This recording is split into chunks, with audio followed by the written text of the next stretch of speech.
နေ့ကနောက်ရက်ကချမ်းစာတွေကိုပြင်ဆောင်မှုထပ်ဆန်းကိုတော့ဆေလွတ်ပြီးနောက်မှာတော့တိုင်းပြည်သားတွေကထပ်ဆန်းကိုတော့နှုတ်ဆက်ကြပါတယ်။နောက်ရက်ကိုသွားတဲ့ခရီးကကျဲတဲလုံးတဲ့အတွက်ကြောင့်ထပ်ဆန်းအန်ရီကင်းမှုအတွက်ဘရင်ကြီးကသူ့ရဲ့ရဲမက်တွေကိုထည့်ပေးလိုက်ပါတယ်။ဒါပေမဲ့အရှိဘက်တိုင်းပြည်နယ်ဆက်အယောင်မှာကြားတကောင်ကတိုက်ခိုက်တဲ့အတွက်ကြောင့်ဘရင်ရဲ့ရဲမက်တွေကုန်တီးဆုံးသွားပါတယ်။ကြားထပ်ဆန်းကိုတော့ကြိုက်တော့မဲ့ချိန်မုတ်ဆိုးတယောက်ရောက်လာပြီးလှန်တဲ့ကြားကိုထိုးပါတယ်။ကြားကလည်းမုတ်ဆိုးကိုကြောက်လန့်ပြီးဖုံးကြီးနာကနေထွက်သွားပါတယ်။အဲ့နောက်မှာတော့မိုးဆိုးကထန်းဆန်းအန်ရီကင်းမှုအတွက်အရှိဘက်တိုင်းပြည်နယ်စဲကြော်တီလိုက်ပို့ပေးပါတယ်။တနေရာရောက်မှာတော့လန်ကားချောင်းတောင်အောင်မှာပိတ်မိနေတဲ့ဝူခုံးကထန်းဆန်းကိုတွေ့သွားပါတယ်။ဝူခုံးကထန်းဆန်းကိုတွေ့ချင်းအရှင်ဖေဟာကျွန်တော်ကိုကဲပါဆိုပြီးပြောပါတယ်။ထန်းဆန်းကဝူခုံးကိုတွေ့တော့အံ့ဩသွားပြီးဘာကြောင့်တောင်အောင်မှာပိတ်မိနေရလဲဆိုပြီးမေးပါတယ်။ဝူခုံးကလည်းနတ်ပြည်ကိုဖျက်ဆီးခဲ့တဲ့အတွက်ဗုဒ္ဓဟာသူ့ကိုတန်ခတ်ထားဆိုပြီးပြန်ဖြေပါတယ်။ဒါပေမဲ့လွန်ခဲ့တဲ့နှစ်ပတ်လောက်ကကိုရင်မဲတော်ရောက်လာပြီးအရှိဘက်တိုင်းပြည်ကဖုန်ကြီးတစ်ပါးမင်းကိုလာခဲ့လိမ့်မယ်ဖြစ်ကြောင်းပြောတဲ့အတွက်ကြောင့်အရှင်ကိုကဲခိုင်းရ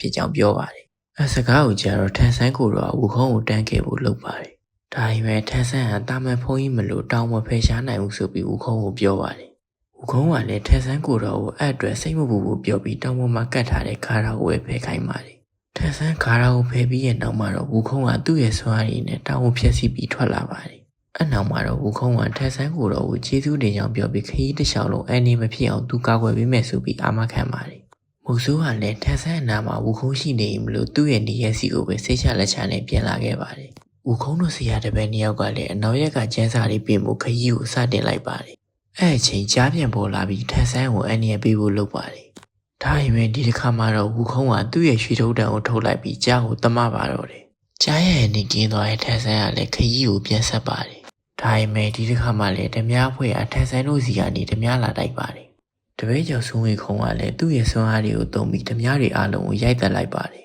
။အမြင်ဝင်ကိုမြင်လိုက်ရတဲ့ထန်းဆန်းကဝူခုံးကိုလူသက်တာမကောင်းကြောင်းပြောပြီးဩဝါဒတွေချွေပါတယ်။ဒါပေမဲ့ဝူခုံးကတော့ရင်ကြီးစွာနဲ့ပဲအရှင်ဖေကယူနေရလားဆိုပြီးမိပါတယ်။သူသာဒီဓမြတွေကိုမတတ်ရင်ဓမြတွေကအရှင်ဖေကိုတတ်မှာဆိုပြီးပြောပါတယ်။ထန်းဆန်းကလည်းမင်းသူတို့တွေကိုတတ်မဲ့အစားသူတည်သွားတာမှဟုတ်အောင်မယ်ဆိုပြီးတော့ပြန်ပြောပါတယ်။ဆရာတပည့်နှစ်ယောက်ခရီးစမှနေအတိုင်ပေါင်းမညီလို့ဝူခုံးကစိတ်ဆိုးပြီးထွက်သွားပါတယ်။အနောက်မှာတော့ထန်းဆန်းကဝူခုံးမပါလဲဘာမှဖြစ်ဘူးဆိုပြီးအနောက်ရက်ကိုသွားပါတယ်။ဒါပေမဲ့လမ်းမှာဘွားတော်တယောက်ပေါ်လာပြီးထန်းဆန်းကိုအဝတ်နဲ့အုပ်ထုပ်တစ်ခုပေးပါတယ်။ထန်းဆန်းကအဝတ်တွေကိုကြီးကြီးပြူပြူလက်ခံလိုက်တဲ့အချိန်မှာတော့ဘွားတော်ကနေကိုရင်မဲတော်ပုံစံကိုပြောင်းသွားပါတယ်။ကိုရင်မဲတော်ကဝူခုံးကမလိမ္မာတဲ့အတွက်ကြောင့်သူ့ကောင်မအုပ်ထုပ်ဆောင်းပေးရမယ်ဆိုပြီးပြောပါတယ်။ဒါအပြင်ဝူခုံးကထန်းဆန်းစကားကိုနားမထောင်ရင်ဒီကာရာကိုရွတ်လိုက်ဆိုပြီးကာရာတော်ကိုသင်ပေးပါတယ်။အနောက်မှာတော့ဆရာတော်ကိုတပါးနဲ့မထားနိုင်ခဲ့တဲ့ဝူခုံးကထန်းဆန်းစီကိုပြန်ရောက်လာပါတယ်။ထန်းဆန်းကလည်းဝူခုံးအတွက်လက်ဆောင်ပါရလို့ပြောပြီးအင်ကြီးနဲ့အုတ်ထုပ်ကိုဆောင်းပေးပါတယ်